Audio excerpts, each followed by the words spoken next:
Good morning and welcome to America's Home Cooking. This morning, because my son bought me all those blueberries, I'm going to make a blueberry lattice pie today. We need 1 1/4 cups of all-purpose flour.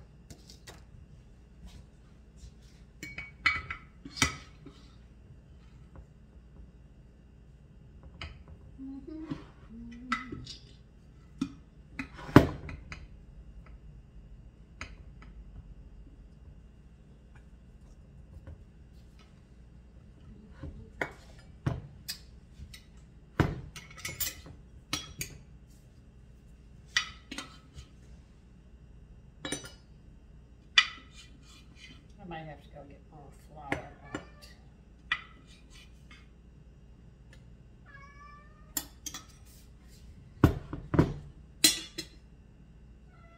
Remember, do not pack this. You do not want your pastry to be heavy. And this has got whole wheat in it, so you really have to be careful.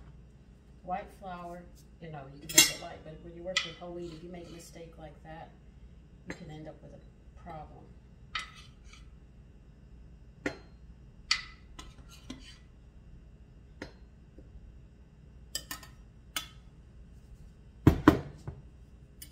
Because it has the bran and the germ in it, and the bran absorbs a lot of fluid. That's why when you use whole wheat, you'll notice you always add an extra tablespoon or so of water when you're making pastries. All right, we need 3/4 of a cup of whole wheat flour. Now I'm going to do this later, so keep that there.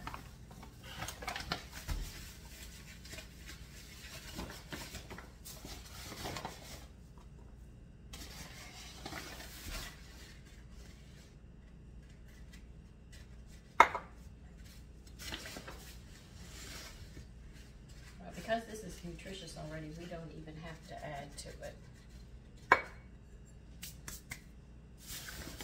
which is nice.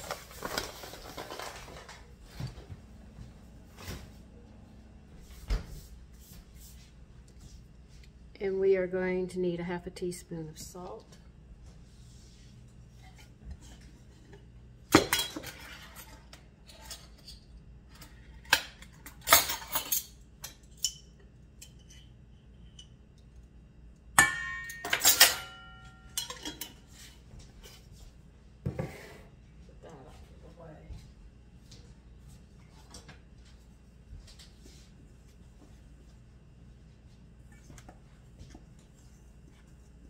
Now the reason I'm mixing it up because the kelp can clump in one spot, and then whoever gets that cut will end up with a problem. So when you mix it up, you don't have that taste of it.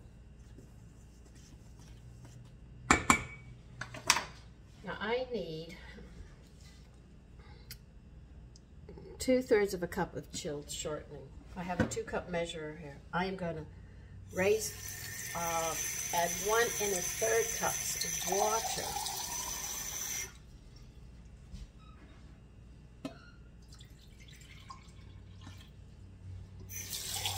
Now, why am I doing this?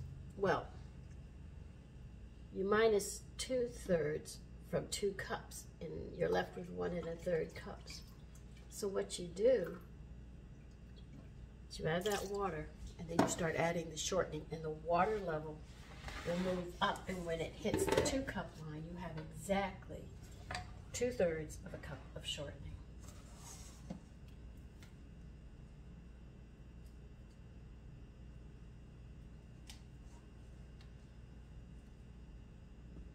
But if you wish to measure it by measuring spoons, you'll actually need 10 tablespoons and 2/3, which is 2 teaspoons.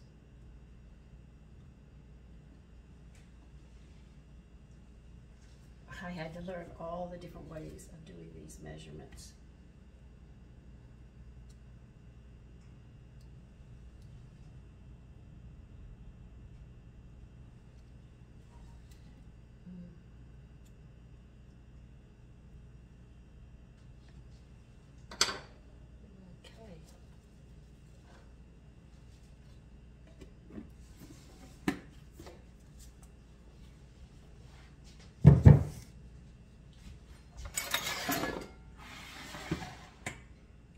is take the shortening pieces out, and then you have the water that you'll be using to add this in. Get a pastry cutter. Now, just like I've showed you how to make biscuits, we're going to do the same thing here. We're going to make this flaky.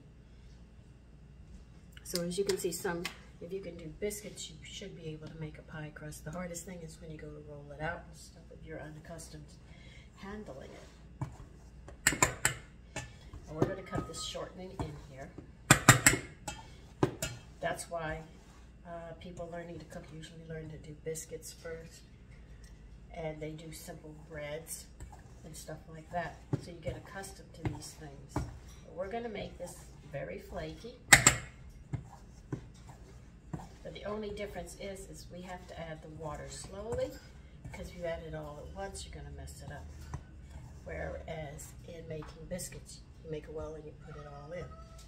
You see?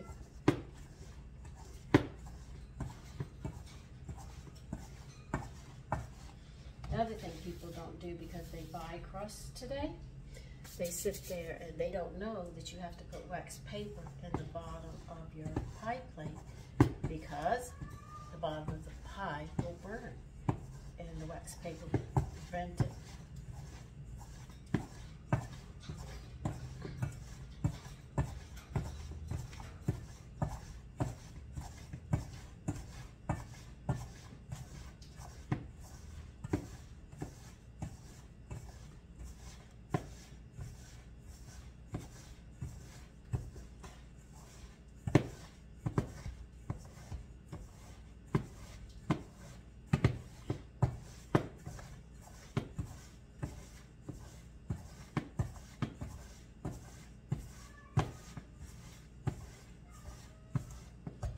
Bring you over here and show you why we do certain things in baking when we're making pies, so you have the understanding of it, which is important if you want to learn to do it yourself instead of buying it, if it ever comes to the point where you have to. So I'll show you. Just hold on a minute, I gotta get stuff together. Okay, we need 6 to 7 tablespoons. Now we cannot add these all together, but I'll show you how flaky my pie mixture is, the crust of the pie is. You see how flaky it is? This is how you want it.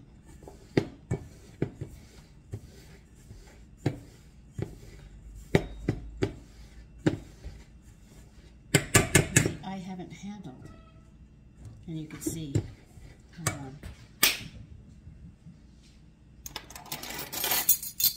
Now you only add one at a time. And work it in.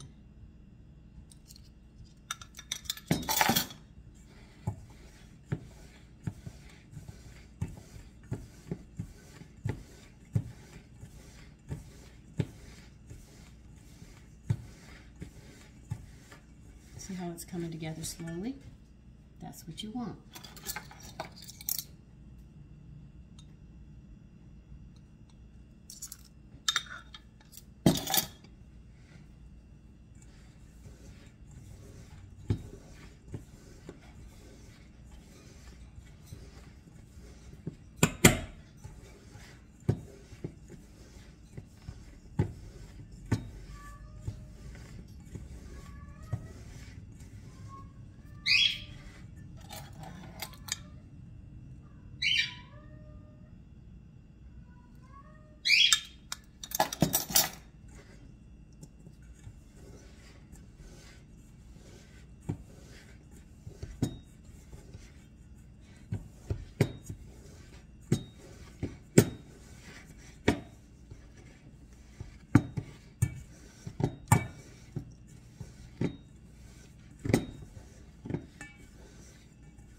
See, we're still not working it with our hands. You don't want to touch it.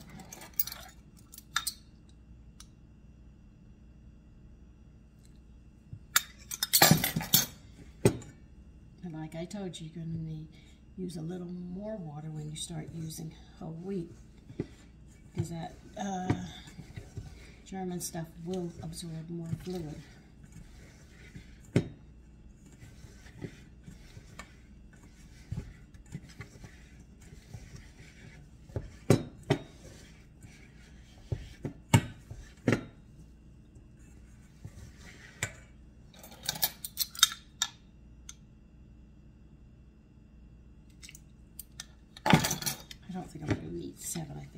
just use 6.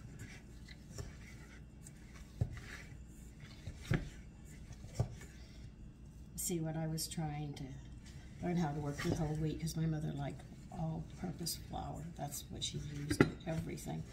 I made a lot of mistakes learning how to work with whole wheat, and that it took extra water, it needed extra this, needed extra that. And as I work with sourdoughs, I'm learning they like certain things, and that's it. Now, I think 6 should be enough. I don't think I'm going to need 7.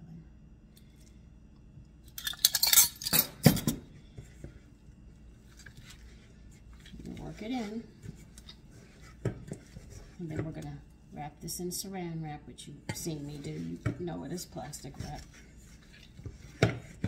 I'm so quick to say saran wrap, I have to add, you know it is plastic wrap. Now this is done. You see how it is? This is how you want it to be.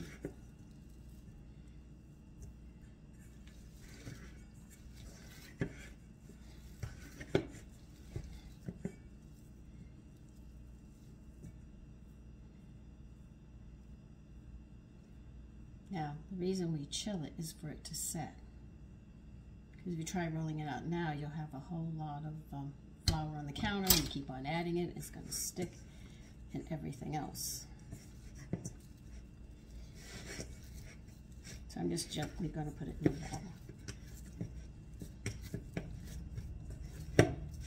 You see? That's it. It just takes a little patience is what it takes, and you should be able to do this. Now let me move your back over, because I'm just going to wrap it in saran wrap so it doesn't make sense. You've already seen what has to be done, so let me go get my saran wrap.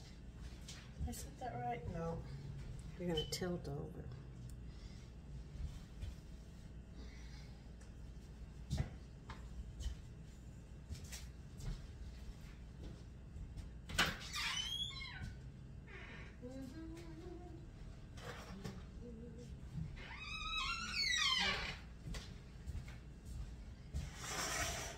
You don't really want to use wax paper, though I have one or two occasions when I ran out of saran wrap. I did use wax paper, but it's best to use saran wrap.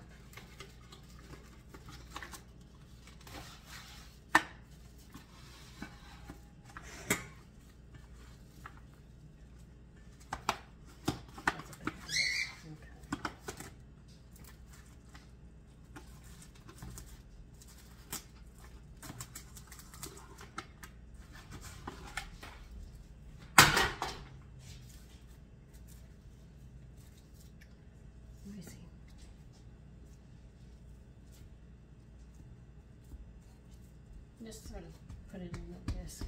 It's a big one.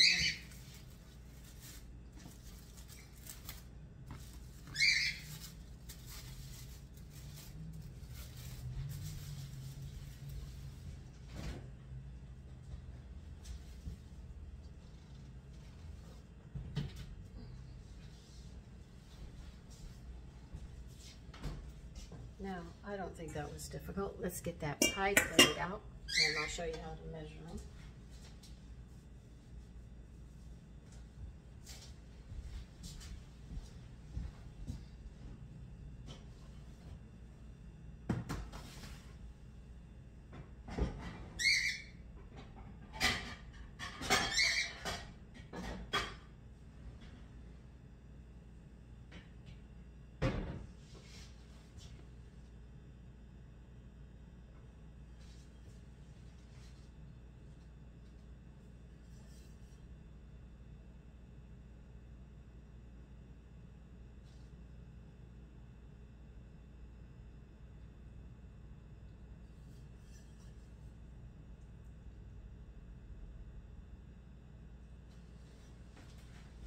Now, if you're lucky, really lucky, it tells you right down here at the bottom of the pie plate. You just hold it up, a 9-inch diameter, 1 quart. Now, if you use a different size than what they ask, you will not get the cooking down, and the dough will not fit. This is why it's very important that you listen to the instructions. When they tell you an 8-inch, they mean 8 inch. If they say 10-inch, they mean 10-inch. It's just like with breads or anything else. If you don't use the sizes they're requesting, when they created these recipes, you'll notice that what happens is it gets burnt, or it's raw, it's not cooked through, it doesn't come out right. So you have to follow the instructions when they give you these pots and pans and stuff that they tell you. You have to get that size, or you're going to have to change your cooking and the ingredients and all. This is why it's very, very important that you listen to those instructions. If they say an 8-inch pie plate, make sure it's an 8-inch pie plate. If it says 9-inch, you make sure you have a 9-inch. So you want to create this recipe, you want to make sure that it comes out, and that's what you have to do. The same thing if they sit there and say, oh, 1 pound loaf is an 8.5 by a 4.5. If they say 1.5 pounds, that's a 9 by 5. You have to know these things. So baking is almost an exact science in that aspect. So that's why we end up with, if you're baking, like I do, you have a lot of baking equipment to compensate for all these different recipes. And then when you create a recipe, if you use these certain sizes, you have to give the size that you give to other people, or when they go to make it, it's not going to work. And this is what a lot of people do. They half, pardon the phrase, this is an old Southern phrase, they half-ass a recipe to you and you wonder why it doesn't work, and then you throw it to the side and you say, I can't cook. It's very important that you know these things. This is why I'm going through all these steps, to help you. For the ones who are learning now, the ones who already know this, all they have to do is get the recipe and get in the kitchen. They know what they're doing. But this is for people who don't understand why things don't work. It's because you're not following. You have to follow the instructions, A, B, C, D. Once you become proficient in it, you can create other recipes, but realize that if somebody asks for it, don't give them half a job. You've got to give them the pans that they need and the ingredients and the measurements that you use so they can recreate that lovely recipe that you made. All right, now let me go get my wax paper and I'll show you how we do this. Prepare this. Now, if you want to know why you use saran wrap instead of wax paper for the pastry and you have to stick it in the refrigerator, that's to hold that moisture into it. If you use wax paper, the wax paper will draw that moisture out, and then the pastry will be drier than you want. All right, you're going to take a piece of wax paper, put your pie plate on it.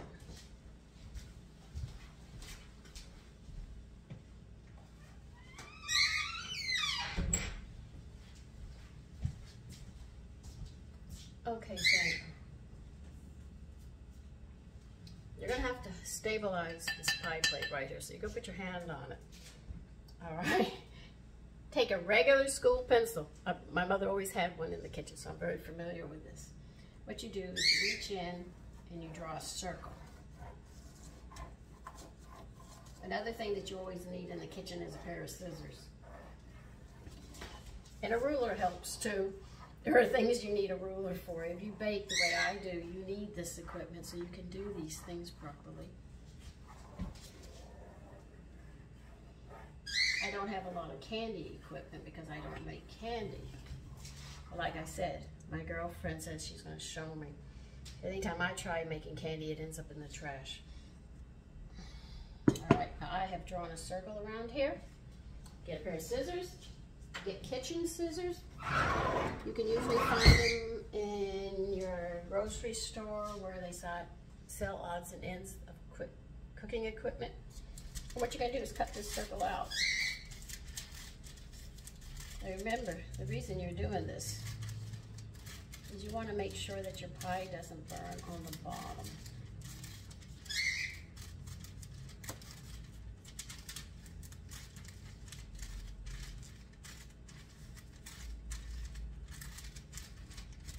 Now these scissors are not good for cutting a lot of things out, but they do work with the wax paper and opening bags and stuff that you have in the kitchen. But do not use, if you sew, use kitchen, do not use this on material. And do not take your sewing scissors and bring them into the kitchen, you'll dull them. They will become extremely dull. This is why they give you kitchen scissors. They're just sharp enough to do what you have to do in the kitchen, but not sharp enough, you know, to cut other things.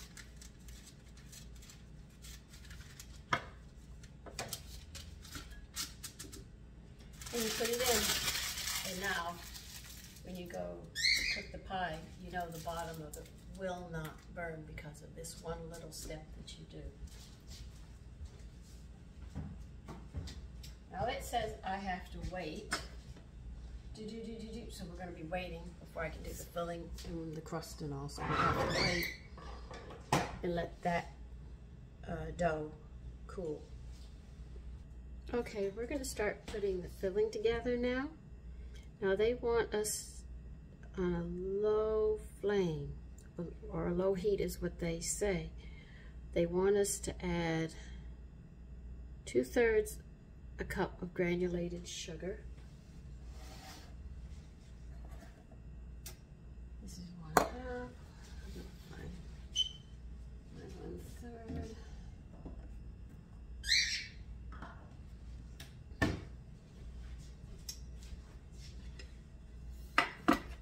And to this saucepan, we're also going to add 1 cup of fresh blueberries.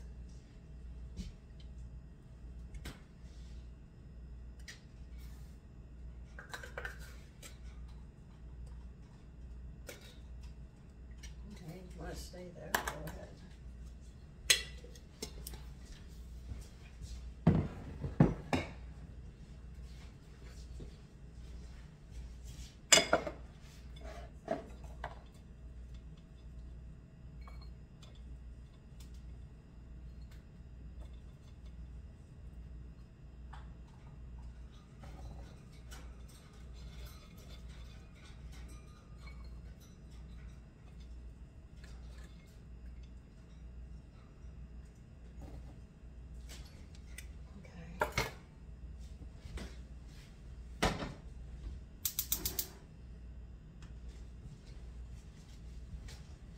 So what they want us to do over this low heat is we're going to stir occasionally for about 5 minutes. All right, now in a measuring cup, let me see if I can find it. I have to move you back for a minute. I have the dishes next to you, so I have to get my measuring cups.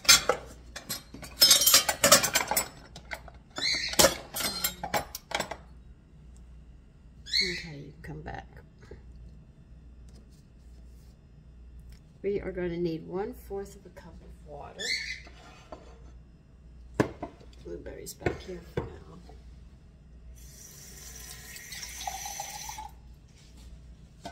Now, if you don't have a measuring cup, that's 4 tablespoons.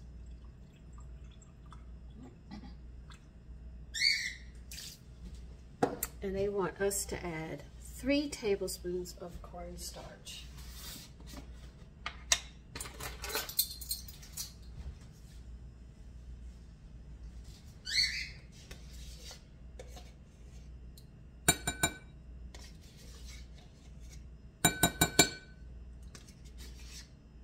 I know flour is a thickening agent, but cornstarch doesn't have any flavor to it, really. So don't use flour. You'll have the flour taste in your blueberry pie, which you don't. That's why they use cornstarch.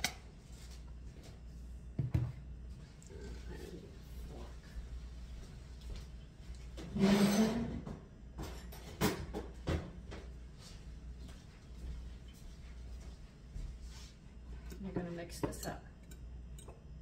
This is why it's used so often, to thicken things up. It doesn't have that floury taste. But on a side note, baking soda and baking powder as leavenings did not come into this country until somewhere plus or minus 25 years of 1850, because I can't remember the exact date, so I'm going to give myself a wide margin, but I think it's before 1850. But I'm not sure, but I keep on wanting to say 1829, but don't hold me to it. So women who cooked before, they would use flour as their thickening agent, and the only leavening they had was yeast and air. And that was it. It was when these two came out. Though they were using baking soda for other things, and what did they say they... trying to remember. Baking soda was used in some form of a cleanser or something. I am not sure. they used it then, and then they finally moved it for us to use. I don't know how it came about exactly. But these are two really new leavenings, because the only ones we had before were just simple ones that we had. Now you don't want to break these berries. What's going to happen is the sugar is going to melt very slowly. But don't mash them. If they break on their own, that's fine, but you don't want to mash them and force an issue, because we're going to be tossing more berries in there. And they said this is going to take about 5 minutes. So we have about 5 minutes, and we have this ready. This will be our thickening agent, so the blueberries will cause a lot of liquid. This will cover for this. And we will be getting the crust ready soon. If you have it on low flame, you should see the sugar sticking to the blueberries, and you should see a little bit of moisture of the sugar melting.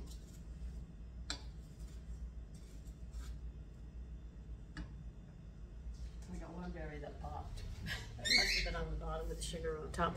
So I'll see you in about 5 minutes when that comes. But what we're doing is bringing it,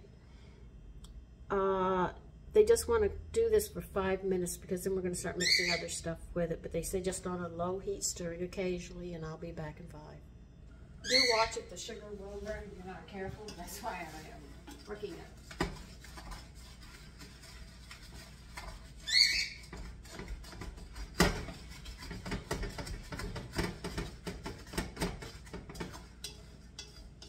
So do give it a little more attention, than they say.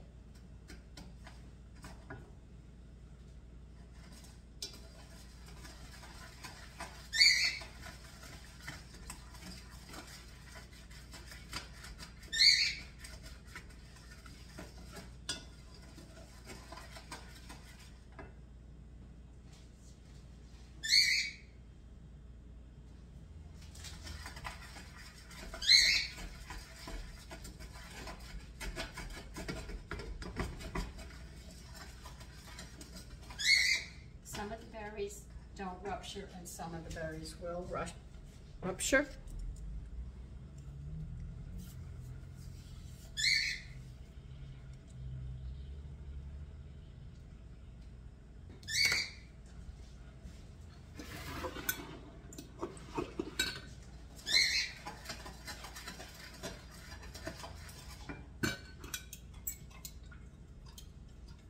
And you're going to pour this in. They want us to whisk this until thick. I don't know why, but you can use a spoon, I think. When this gets thick, I did get some sugar burnt on the bottom. Well, it's sticking, it's not burnt. They increase the heat to medium and cook until it boils and thickens, and that's going to take about 5 minutes, and we're going to move on. Medium heat.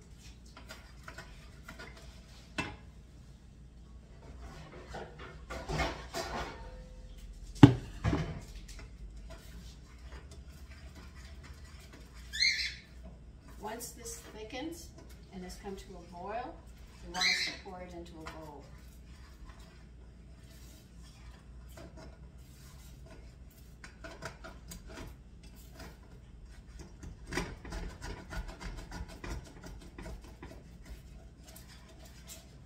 The reason I use wooden spoons is it doesn't scratch my pans. My frying pans, because my spatulas aren't wooden, they do scratch.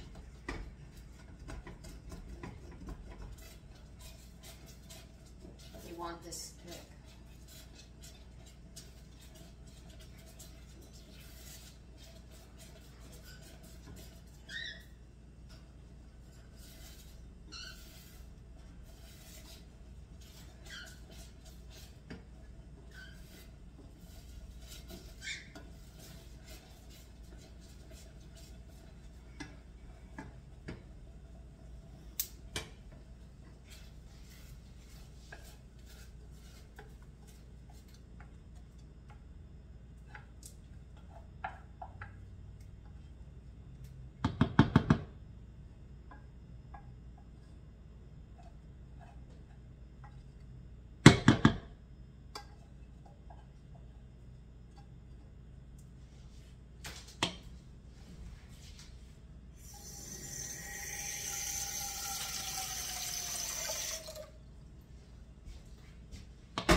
I'm going to stir in the rest of these blueberries.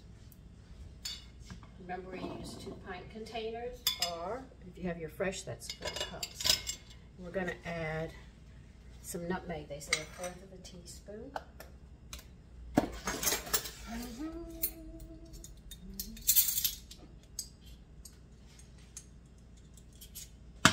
They want us to stir this together, and then we'll be getting the crust going.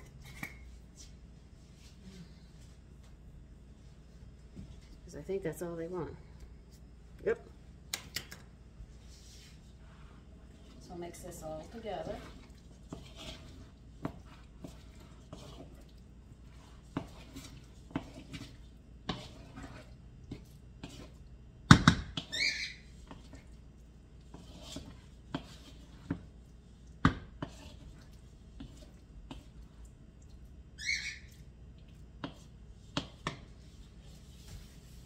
Okay, now it's time to do the crust. And we have to bring you over here. Let's see if I have enough flour to work with. I'll be right back. I have to get some more. Now, making a pie crust is math. They want a 9-inch pie plate. So you know the circle's got to be 9 inches, but you've also got to have an edging on it. And the edging is 1 inch. So from one side to another, you're going to have to definitely get 2 more inches add on to the 9-inch. So you need approximately 11 inches circle or diameter.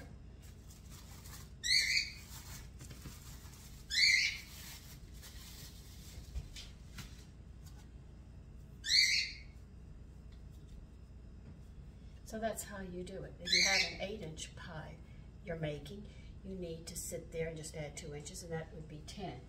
But a rolling pin, what is the length of a rolling pin that you're using? Is 10 inches. So we're talking about, we're going to have to go 1 inch past this point to this point to make sure that it's going to fit. Now,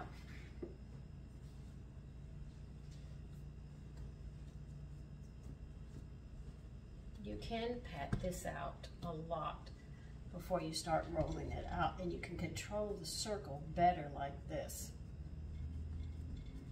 And I added a little more than I normally do on flour, but I'll bring you over. I'm bringing you over to see this, and I might make a mess. Oh God. So you can see what I'm doing. I want you to see what I'm doing so you don't get confused. I use one hand to contain it, twist it, and allow it to develop into a circle. I'm just going to keep on going. And the closer I can get to 11 inches, the less rolling I have to do. Because, you know, with the rolling pin, it can catch the edges, and then you can end up tearing your pie crust. And they always try to tell, and they're very good to tell you this, do not gather it up and do it again. But when you're learning, you do it until you learn to maneuver with it. You see how much easier that is? I don't know if I can turn you any lower to see this. Let me see. I think that's just about it. Maybe I should move it over here so you can see better.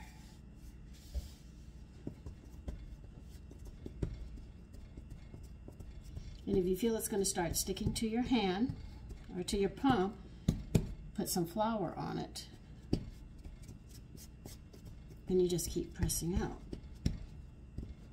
Now remember, you just don't want to press the edges. You press the center, you work out. Because if you just press on the edges, they're going to get thin here and it'll be thick in the middle. You can actually feel how thick it's getting when you do it.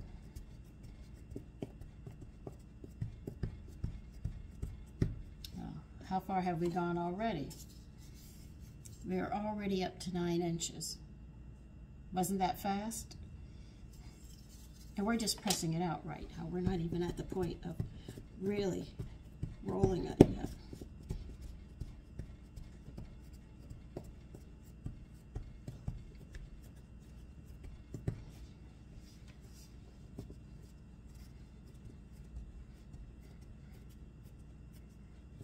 So see, if you don't have a rolling pin, you can't still do it.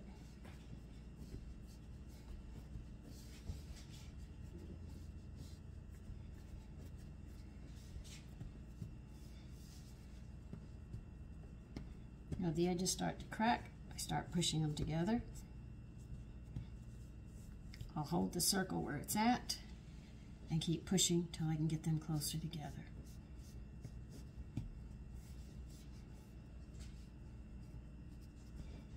Actually, a chef showed me how to do this, which I was happy because my rolling with a rolling pin wasn't always working for me.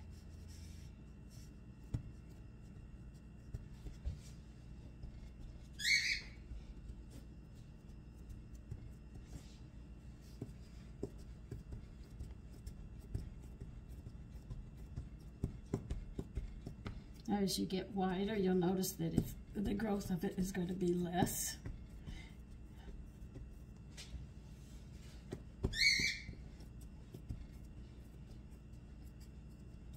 So see, if you don't have a rolling pin, you can do this.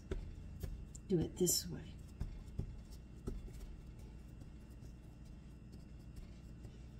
If you don't have a pastry cutter, you can always use a knife when you go to cut the strips. Dip it in flour and then just use a knife. Don't press hard, just press very lightly because you don't want to dull your knife. So there are tricks you can learn. No matter how old you are, there's always something you can learn in the kitchen. Okay. We now have this at almost 11 inches. Now how's that? Did we do a lot or did we do a lot? Now I got extra flour on the side here. Put on my rolling pin.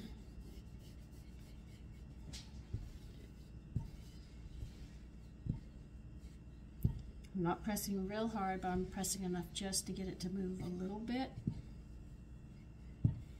If you feel it's going to stick, put more flour on your rolling pin. And you might not get it right the first time. This is my first pie crust. I had to redo them a couple of times. They were a little on the tough side, but my family was happy that I was trying. Because I was always getting frustrated the way my pie crusts were coming out. It took me a long time. And then somebody said, you know what, try this. And I said, oh God, that was so much easier using my hand, and I got really good at it.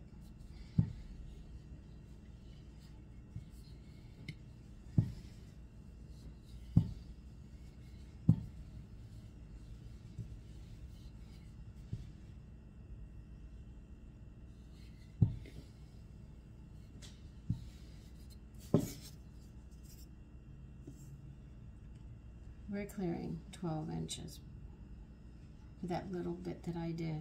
Not much, was it? Now I'll go get a spatula so we can get it up. Okay.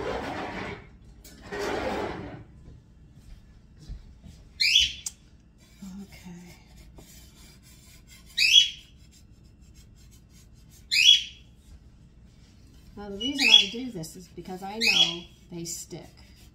So this is really handy for me to have a big spatula that can slide under.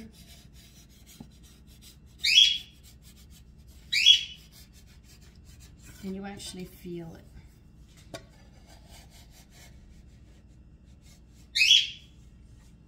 You feel when it's going to stick, when it's not.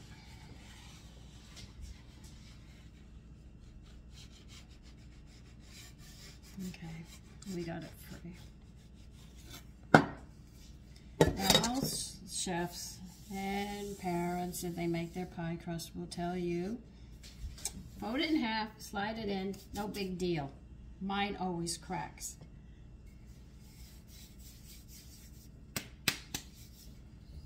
So this is how I do it to beat the game. So I can do it. Pick it up carefully.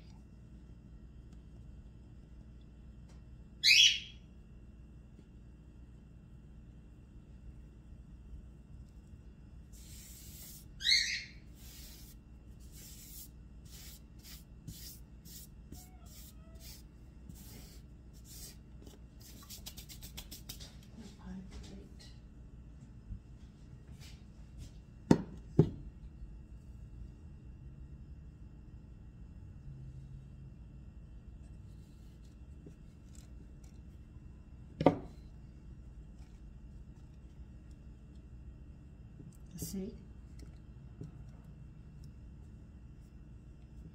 Why do you push down on the sides? Because it doesn't quite fall in, so you use your fingers to push it in to make sure it goes there, okay? There.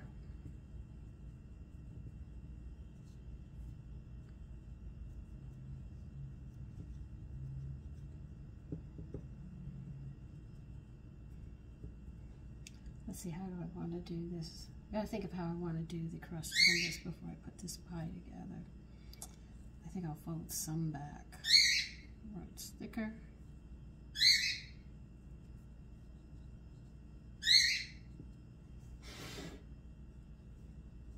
And then move it here so you can see what I'm doing.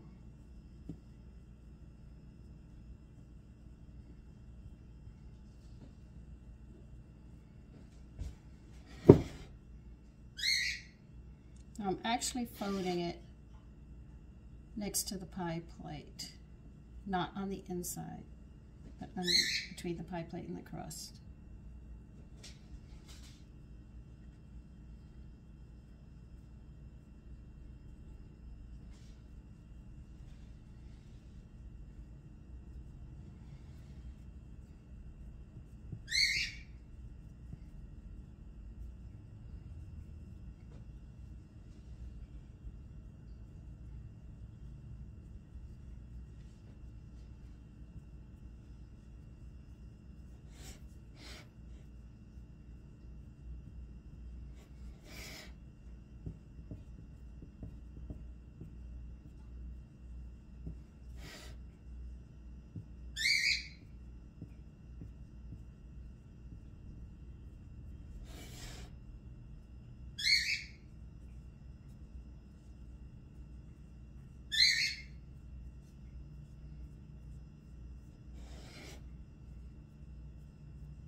Now you're probably wondering what I'm doing right now, and I'll show you.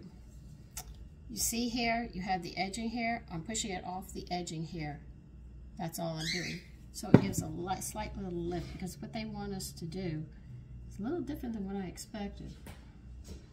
1, 2, 3, 4, 5. 1, 2, 3, 4, 5. Okay. This better work, because if it doesn't, I'm going to mess up a blueberry pie. Take your filling and pour it in.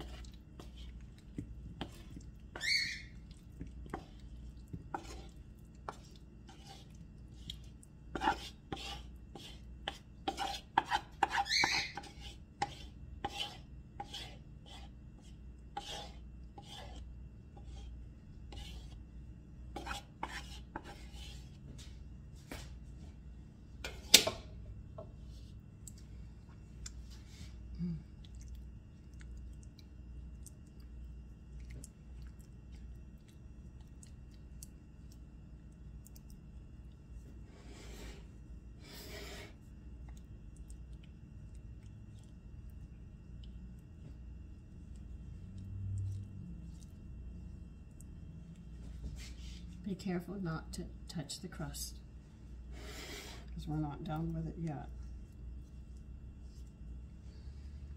I tell you not to, and look what I just did.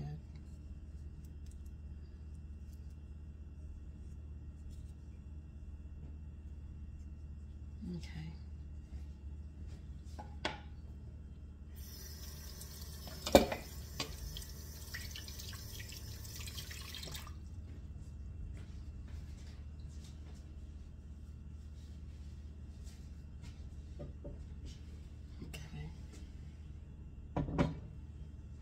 Let's see where the oven's going to be.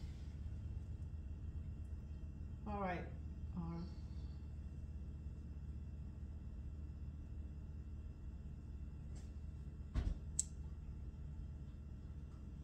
Okay, hold on. I'm getting a little confused what they want me to do next, so I'm having to read.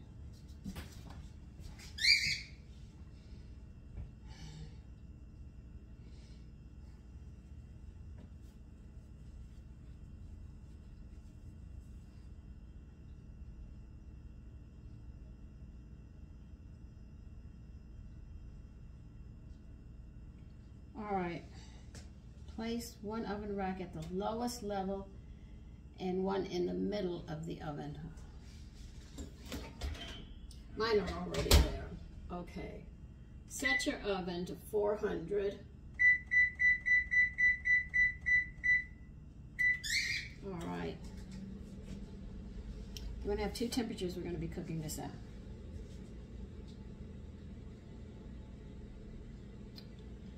Cut. All right, I'm reading. Roll remaining dough into 12 9-inch rectangle. 9 by 12, and cut dough lengthwise into 12 3/4 inch strips. 3/4 inch strips. See, I tell you, they really do go this way. I'll be dang. That is. So they want a 9 by 12.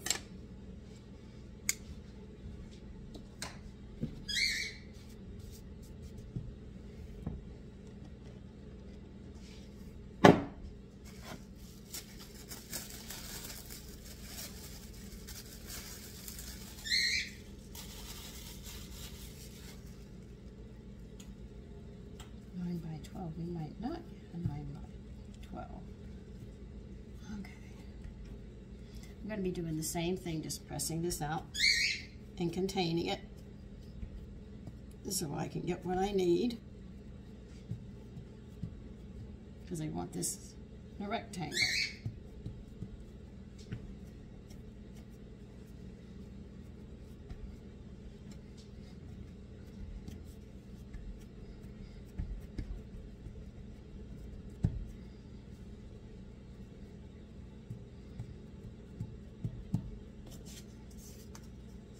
Five, 6, 7, 8. Okay. It's not taking long to get it there, is it?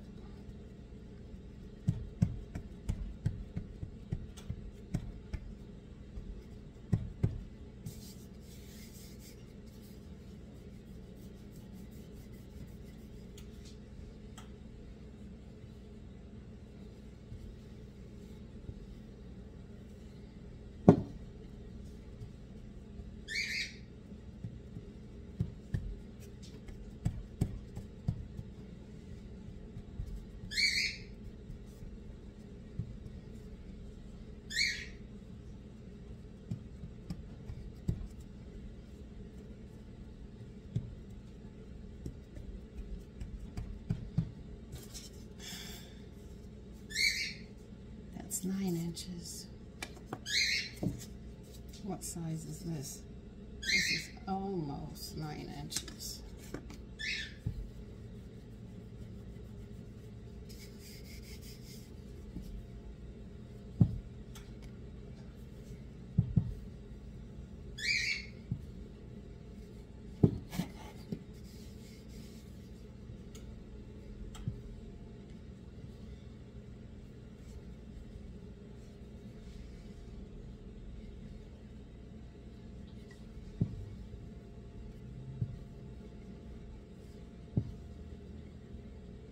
See, when you get your hands started on this into the shape that you want, it's easier for you to continue in containing it in that aspect.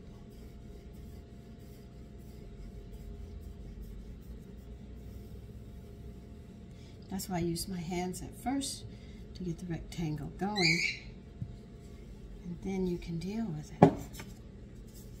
Make sure this stays 9. Well, it's a little over now. And this is almost 12.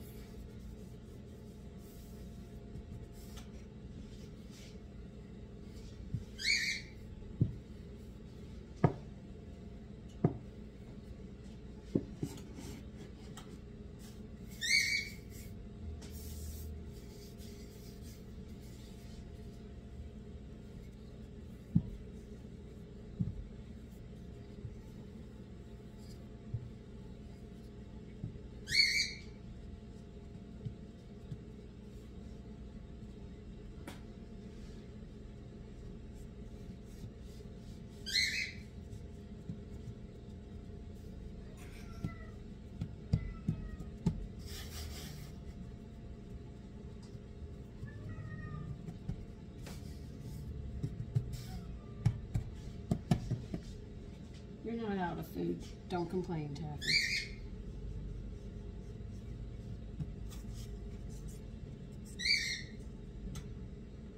We are about 1/4 of an inch off of what I have to be.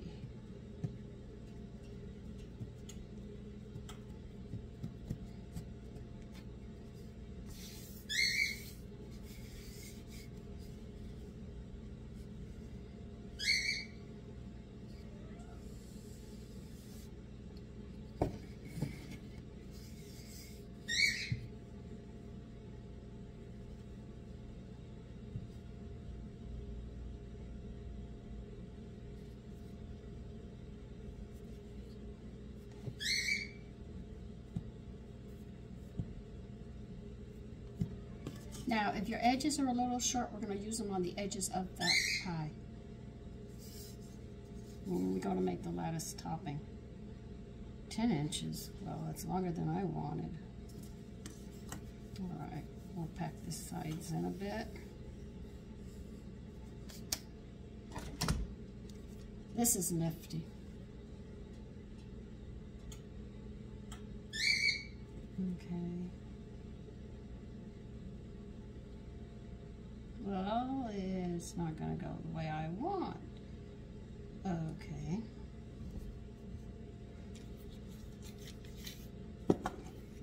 I have to put some flour on these. Let's see if we can get this going.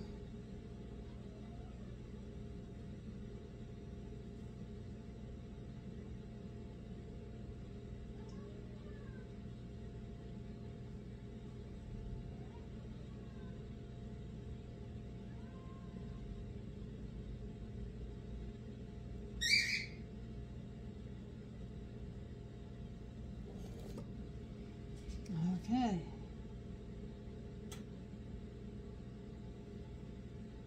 Well, this is going to do it again.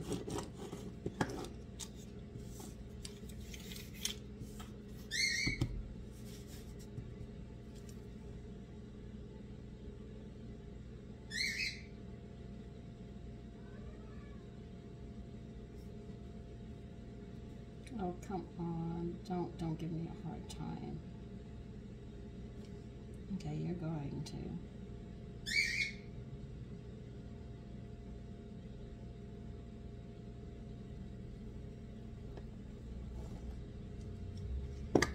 Okay. Now the trick is getting them up. Okay. Oh, my Lord.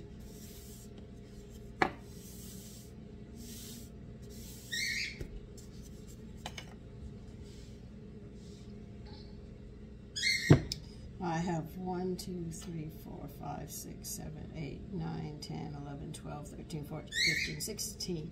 That means we can go 8 one direction and 8 another if we wish. I might go 7. No! Don't shake your little buns at me. It's not going to work.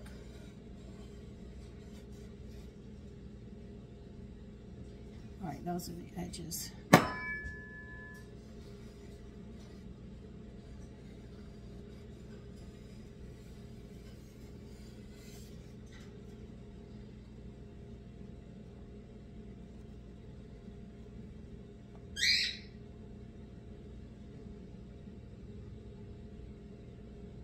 Okay, you see that?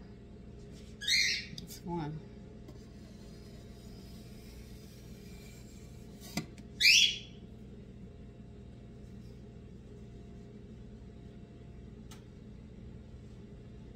Lay this one across this way.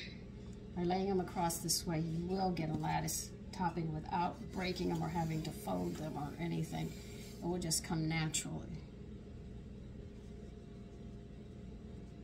Like I said, you do not need a pastry cutter for this. All what you need is a sharp knife and it will work.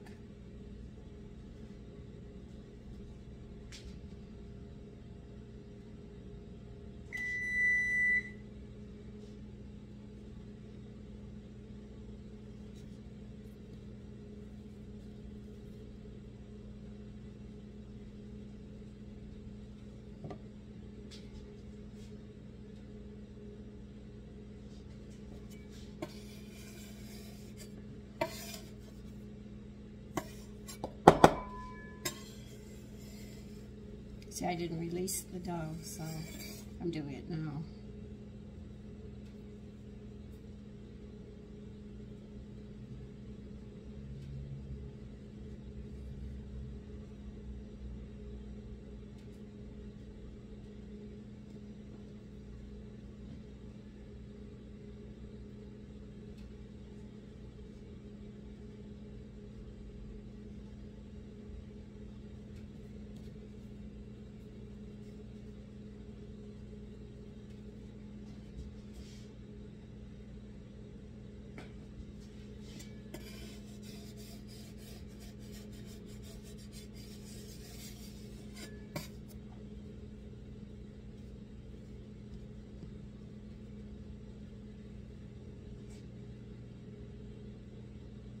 See how the lattice is coming together, crisscross, crisscross?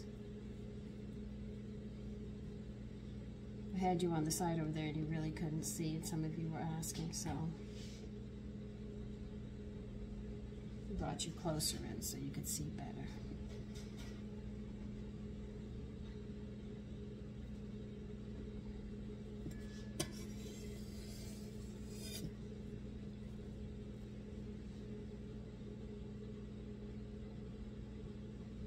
How's that? Isn't that neat? Now, what you're going to do here, oh, I can't. I'm going to have to turn you a bit. Sorry, I'm moving you everywhere. I'm going to pinch these off, just like that. This is what they want us to do next. Oh, don't mess those up, Sandra.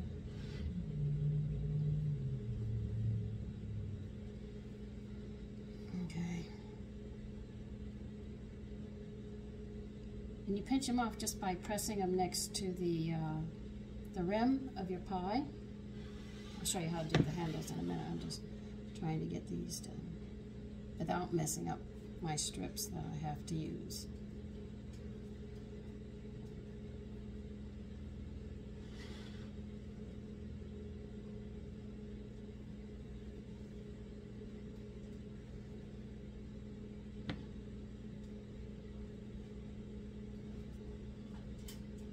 Paring knife. Let me get a paring knife.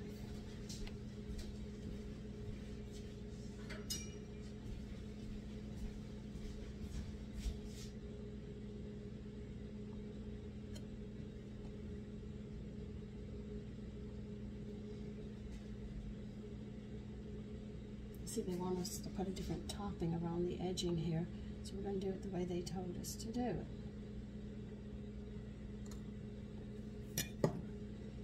Now, press this little bit that you just clipped off, press it with your edging that you have.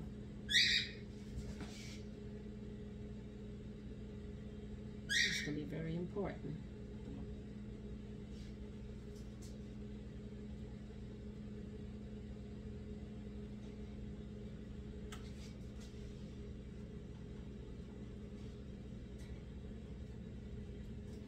Okay. Now what they want us to do is to lay this on top of it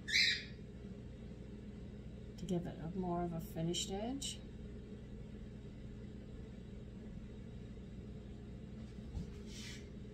I'm just going to press it down on it. This is how they want it done.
Isn't that nice?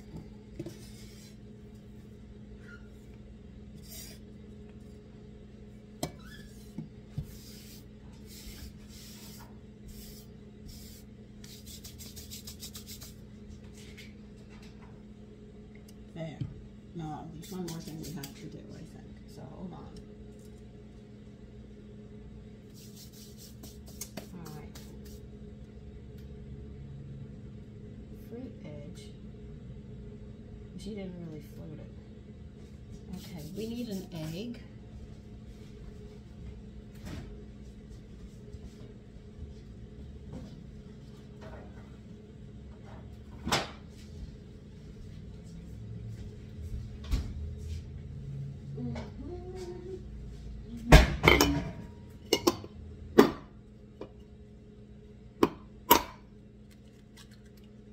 That egg did not want to crack. Good minerals. All right, I have a fork here somewhere. As you saw me, here it is.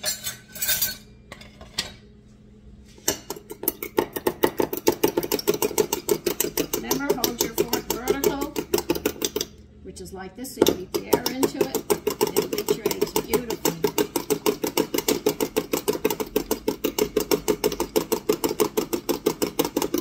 See, most people say, well, I'll just beat it a little. But you beat it till you get that beautiful yellow. And I'll get a brush and we'll proceed to start working on this. You do not want to hold, you have to stay together there. Oh, no, down. My little backside, I will whip.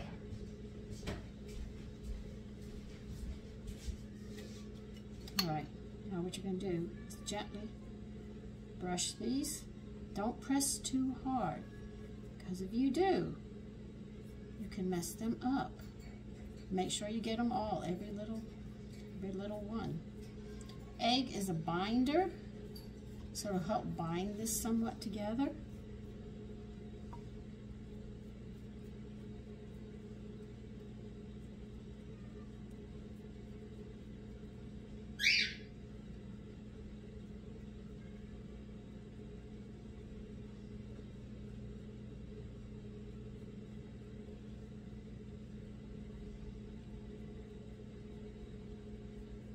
You brush very lightly, but make sure you get every little piece.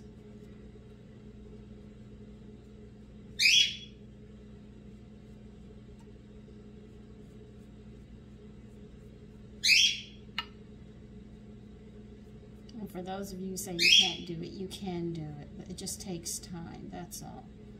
And if you don't try, you'll never do. So get up and try.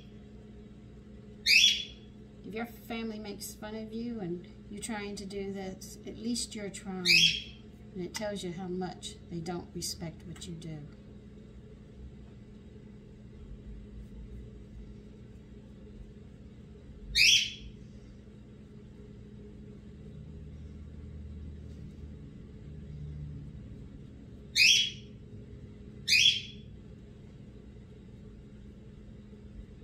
We have a dog who'll love this.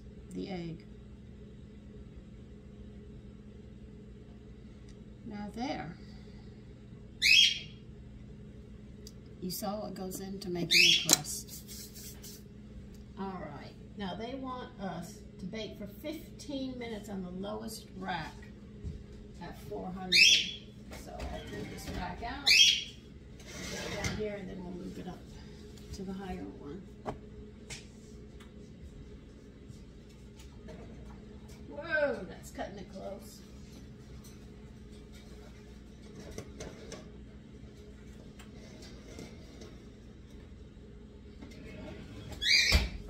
Okay, so we're going to bake this for 15 minutes, and then I will be back and we'll finish baking it the other way. Okay? Okay, it's in 15 minutes. We have to move it to the top shelf. Well, actually to the center is what we have to do.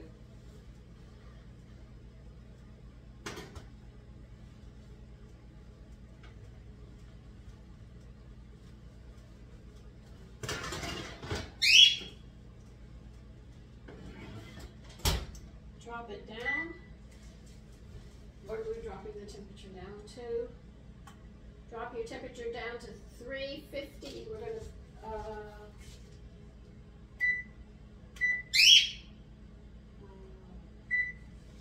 gonna cook it 20 to 30 minutes. I had to think for a minute. So I got all these numbers running in my head. And then I'll be back and we'll see how it comes out. Okay, the pie's ready to come out.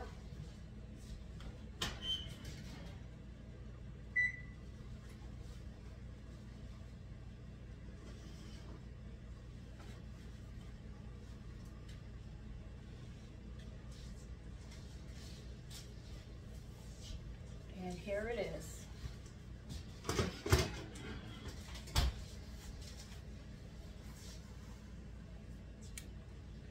Blueberry lattice pie. That's got to cool before we have it. Anyway, listen, you take care and have a great day.